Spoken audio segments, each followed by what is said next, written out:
জাতীয় নাগরিক পার্টির সার্জিস গতকালকে একটি ইফতার পার্টিতে যে ঘোষণা দিয়েছিল, সেই ঘোষণা আমার কাছে মনে হয়েছিল যে সার্জিস তার আসলে অনেক কিছুই কন্ট্রোল করে, কিন্তু বাংলাদেশে প্রথমবারের মতন আমরা ব্যতিক্রম কিছু দেখতে পাচ্ছি। বিশ্বাস করেন যে ডক্টর ইউনূসের সরকার অন্য কোথাও সংস্কার করুক না করুক, একটা মেরুদণ্ড ভাঙা অবস্থায় আমাদের জাতির বেশ কিছু ডিপার্টমেন্ট পড়ে গিয়েছিল। এর মাঝখানে হচ্ছে নির্বাচন কমিশন। এই যাবৎকালীন অন্তর্বর্তীকালীন সরকারের সময়টা ছাড়া আমরা এই কি বলে যে নির্বাচন কমিশনগুলোকে খুব বেশি পারফর্ম করতে দেখি না। বাট এইবার আমাদের যিনি নির্বাচন কমিশনার আছেন, প্রধান নির্বাচন কমিশনার, ওনার সাহস দেখে আমার কাছে ভাল লাগছে। ভাল লাগছে এই কারণে যে তিনি জাতীয় গুরুত্বটাকে, যে জাতির প্রয়োজন যেটা, সেটাকে ফোকাস করছেন। সার্জিস বলছিল শেখ হাসিনার বিচারের আগে এদেশে নির্বাচনের কথা কিভাবে মানুষ মুখে আনে। তো আমি কমেন্টে দেখলাম কেউ কেউ বলছেন যে শেখ হাসিনার বিচারের আগে নির্বাচন মুখে আনবে না, তুমি তো বিয়ে করছো, তো তুমি কিভাবে বিয়ে করলা? শেখ হাসিনার বিচার হইতো জুলাই আগস্টে যারা আছে তারা আর একটু মানে পজিটিভলি যাইতো, তারপর তুমি বিয়ে শাদী করতা, সবাই খাইতো। কাউন্টার পাল্টা কাউন্টার, স্যার এই কাউন্টারগুলো বিএনপির তারাই করেন এখন। আচ্ছা, তো ছাত্রদের স্বপ্নে বা পরিকল্পনাতে পানি ঢেলা দিছে আমার কাছে মনে হয়েছে ইসি। নির্বাচন কমিশন আগামী ডিসেম্বরের মধ্যেই জাতীয় নির্বাচন করার যে সময়সীমা, এটাকে অতিক্রম করতে চায় না বলে জানিয়েছেন প্রধান নির্বাচন commissioner M N Nasir Uddin. তিনি বলছেন যে এই সময়সীমা যাতে পার না হয়, সেই জন্য ইসি, ইলেকশন কমিশন সর্বাত্মক প্রস্তুতি নিচ্ছে। এই ক্ষেত্রে ডিসেম্বরে নির্বাচন করতে হলে অক্টোবরে নির্বাচনের তফসিল ঘোষণা করতে হবে। আর এই তথ্যগুলো তিনি কার কাছে বলছেন? গতকালকে রাজধানীর আগারগাঁওয়ে নির্বাচন কমিশন ভবনে British high commissioner Sarah Cook, তার সাথে একটা বৈঠক ছিল আমাদের এই প্রধান নির্বাচন কমিশনের। এরপর তিনি আপনার এই তথ্যগুলো গণমাধ্যমকে দিয়েছেন। বৈঠকে আলোচনার বিষয় ছিল জাতীয় নির্বাচনের প্রস্তুতি সম্পর্কে পশ্চিমা রাষ্ট্রগুলো জানতে চেয়েছে, পাশাপাশি গণতন্ত্রের পথে উত্তরণে, মানে আমাদের যে সিচুয়েশন আছে সেখান থেকে ইসিকে সহায়তা করতে চায় পশ্চিমা রাষ্ট্রগুলো। পর্যবেক্ষক, ভোটার তালিকা, দল নিবন্ধন, কেনাকাটার বিষয়ে ব্রিটিশ হাই কমিশনারকে তথ্য দিয়েছে। তার বক্তব্য, তারা আমাদের নির্বাচনের প্রস্তুতি সম্পর্কে জানতে চেয়েছে। আর আমরা জানিয়েছি যে আমরা পর্যবেক্ষক নীতি পুনর্বিবেচনা করছি, নিয়োগ প্রক্রিয়া সম্পন্ন করবার যেহেতু একটা সময়সীমা আছে, খুব সম্ভবত ডিসেম্বর, সেটা মাথায় নিয়ে আমরা প্রস্তুতি নিচ্ছি। ডিসেম্বরে নির্বাচন, তাই অক্টোবরে তফসিল ঘোষণা করতে হবে। সময়সীমা যেন আমরা অতিক্রম না করি, সেভাবেই প্রস্তুতি নেওয়া হচ্ছে। আর তার বক্তব্য যে প্রবাসীরা আমরা যারা আছি, আগামী জাতীয় নির্বাচনে প্রক্সি ভোট দেওয়ার সুযোগ পাচ্ছেন প্রবাসী বাংলাদেশিরা। এতে জাতীয় নির্বাচনের সময় যারা প্রবাসে থাকবেন তাদের পক্ষ থেকে অন্য কেউ ভোটাধিকার প্রয়োগ করতে পারবেন। আর এই ঘোষণাটা একটা পজিটিভ নেগেটিভ দুইটাই আছে। যেমন এই দেশে এমনি জাল ভোট পড়ে। এখন একজন প্রবাসীর ভোট, ধরেন আমার ভোটটা আমার স্ত্রী দিল, অথবা বাবা দিল, অথবা ভাই দিল, এটার আইডেন্টিফাই কিভাবে করবে? এটা কিন্তু একটা হিউজ জটিল প্রক্রিয়া। তবে প্রক্রিয়াটা বেটার। আমার মনে হয় যেটা আরও সহজতর করা যেতে পারে, যেন আমরা প্রবাস থেকে কোনো অ্যাপসের মাধ্যমে সরাসরি আমার ভোটটা আমি দিতে পারি। দেন ভোটের মাঝে একটা আরও বড় ধরনের জমজমাট লড়াই হবে।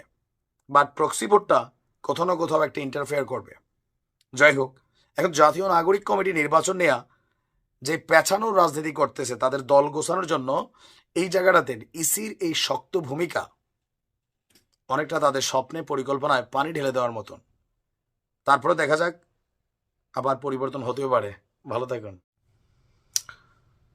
ডক্টর মোহাম্মদ ইউনূস আন্তর্জাতিক যে গণমাধ্যমগুলো আছে সেখানে তিনি মাঝে মাঝে এমন এমন বক্তব্য দেন, তার এই বক্তব্যগুলো সম্পর্কে তিনি আসলে নিজেও ঠিকঠাক মতো ভেবেচিন্তে দেন কিনা পরবর্তী সময় প্রশ্ন ওঠে। যেমন এই জুলাই আন্দোলনের মাস্টারমাইন্ড হিসাবে মাহফুজকে যখন পরিচয় করে দিলেন, তখন বাকি রাজনৈতিক দলগুলো, ইভেন একটা সময় খোদ মাহফুজও বললেন যে ভাই মাস্টারমাইন্ড আমি না। ইভেন ছাত্রদের এই রাজনৈতিক দল গঠনের প্রক্রিয়াকেও তিনি প্রশ্নবিদ্ধ করেছেন তার এক সাক্ষাৎকারের মাধ্যমে। আর এবার বাংলাদেশ ইস্যুতে বা শেখ হাসিনা ইস্যুতে আন্তর্জাতিক গণমাধ্যম গার্ডিয়ানকে এমন এক বক্তব্য দিয়েছেন, তো সেই বক্তব্যটার এগেনস্টে গেল 7 মাসে তিনি কি বাংলাদেশকে পরিবর্তন করতে পারছেন? নাকি নিজের ভাগ্য পরিবর্তন করতে পেরেছেন? ওনার ভাগ্য অনেকটা পরিবর্তন হয়েছে, অনেকগুলো মামলা ছিল পানির মতন ঝরে গেছে, গ্রামীণ ব্যাংকের 600 কোটি টাকার উপরে ট্যাক্স মাফ হয়ে গেছে, তার উপরে 2029 পর্যন্ত এই ব্যাংকটার মধ্যে সরকারের হস্তক্ষেপ থাকবে না, বিভিন্ন কিছু তিনি সুযোগ সুবিধা নিয়েছেন। একটা রাষ্ট্রের প্রধান হিসাবে তিনি যখন এতগুলো সুযোগ সুবিধা পাইলেন, দেশের জনগণের জন্য গত 7 মাসে তিনি কি নিশ্চিত করলেন? দ্রব্যমূল্যের ঊর্ধ্বগতি, ধর্ষণ চলছে, বিচারহীনতার সংস্কৃতি, মব জাস্টিসের সংস্কৃতি। আর যেখানেই তিনি ব্যর্থ হন সেখানেই তিনি দায় চাপান যে আওয়ামীরা করতেছে, আওয়ামীরা করতেছে। এগুলা মানুষের মুখে মুখে কথা। ইভেন বিএনপি বলতেছে দায়িত্ব চালাইতে না পারলে ছাইরা দেন, আপনি ছাইরা দেন, কিন্তু তিনি ছাড়বেন না, এখন নির্বাচন দিবেন। আচ্ছা, যাই হোক, ঘটনার প্রেক্ষাপট হচ্ছে যে 5ই আগস্টের আগে বাংলাদেশের পরিস্থিতি ছিল ফিলিস্তিনের গাজার মতন। Is it? এদেশে দুর্নীতি এখন হচ্ছে না হচ্ছে, উপদেষ্টারাও করছে, রন্ধ্রে রন্ধ্রে করছে। আওয়ামী লীগ গুম করেছে, খুন করেছে, হত্যা করেছে, অনেকগুলো করছে, কিন্তু গাজার মতন অবস্থা বাংলাদেশের ছিল। এইটা আসলে আমার কাছে মনে হলো যে তিনি অতিরঞ্জিত বলে ফেললেন। তিনি অতিরঞ্জিত বলছেন, মানে ভাষার মধ্যে চলে আসছে। তবে এটা আবার তিনি ব্যাখ্যা দিচ্ছেন। তিনি বলছেন শেখ হাসিনা দেশের অপূরণীয় ক্ষতি করে গেছেন, এটি ছিল সম্পূর্ণরূপে বিধ্বস্ত একটি দেশ, আরেকটি গাজার মতন।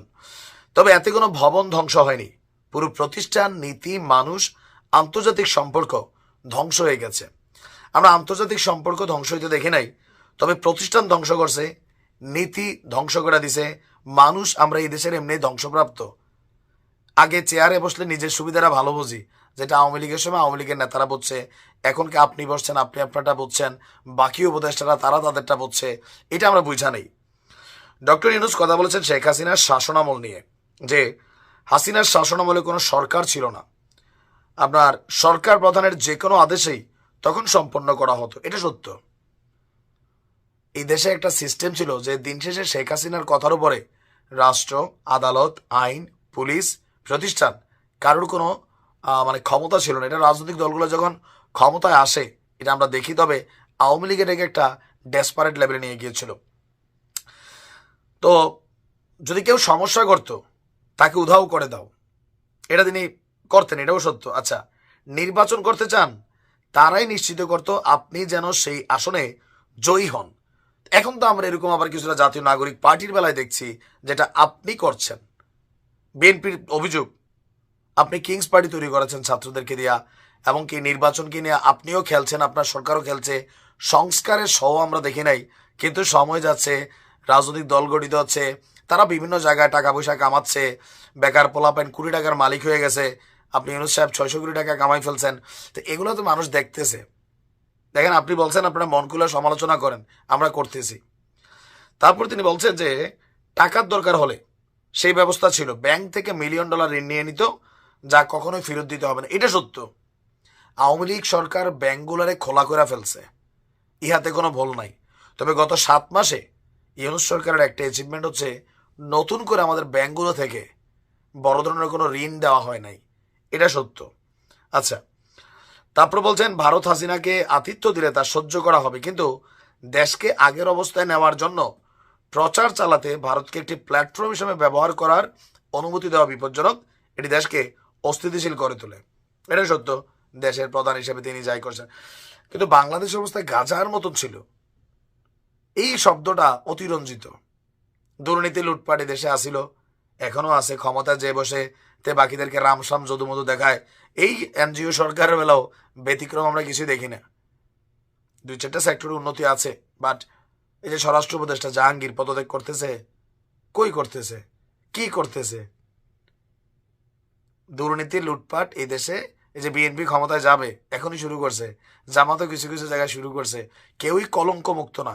ছাত্রদের দল তারাও শুরু করছে, নির্বাচন নিয়ে আপনারাও শুরু করছেন।